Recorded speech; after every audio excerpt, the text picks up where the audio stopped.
എത്ര കാലമായി പ്രമേഹത്തിന് മരുന്ന് കഴിക്കണം? നോമ്പെടുക്കുന്നുണ്ടോ?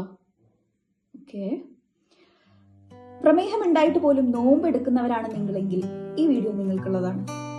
കാരണം എല്ലാ ഡയബറ്റിസ് പേഷ്യൻസിനും നോമ്പെടുക്കൽ ഒരേപോലെ സേഫ് അല്ല.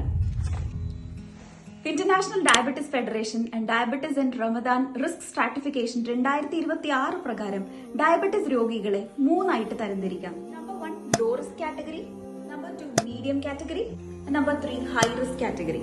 ഡയബറ്റിസ് ടൈപ്പ്, ഡയബറ്റിസിന്റെ ദൈർഘ്യം, നിങ്ങളുടെ HbA1c ലെവൽ, നിങ്ങളുടെ ബ്ലഡ് ഷുഗർ ലെവൽ, അനുബന്ധമായ വൃക്കരോഗങ്ങൾ, നിങ്ങളുടെ കായികക്ഷമത, മനോനില, നോമ്പിന്റെ ദൈർഘ്യം മുതലായിട്ടുള്ള 14ഓളം പോയിന്റ്സിന്റെ അടിസ്ഥാനത്തിലാണ് നിങ്ങളെ ഹൈ റിസ്ക് കാറ്റഗറി എന്നും മീഡിയം റിസ്ക് കാറ്റഗറി എന്നും ലോ റിസ്ക് കാറ്റഗറി എന്നും തരംതിരിക്കപ്പെടുന്നത്.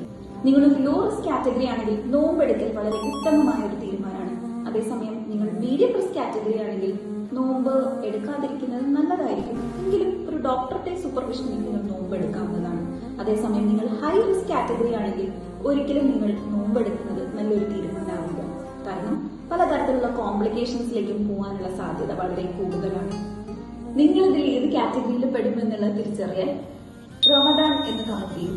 ഞാൻ നിങ്ങൾക്ക് IDF-TAR റിസ്ക് കാൽക്കുലേറ്റർ 2026 നിങ്ങൾക്ക് PDF ആയിട്ട് അയച്ചുതരാം. ഇനി നിങ്ങൾക്ക് സ്വന്തമായിട്ട് കാൽക്കുലേറ്റ് ചെയ്യാൻ ബുദ്ധിമുട്ടാണെങ്കിൽ വീണ്ടും റമദാൻ 2 എന്ന് കമന്റ് ചെയ്യൂ. നിങ്ങളുടെ ടീം നിങ്ങൾക്ക് ഏത് കാറ്റഗറിയിൽ പെടും എന്നുള്ളത് കാൽക്കുലേറ്റ് ചെയ്ത് പറഞ്ഞു തരുന്നതായിരിക്കും.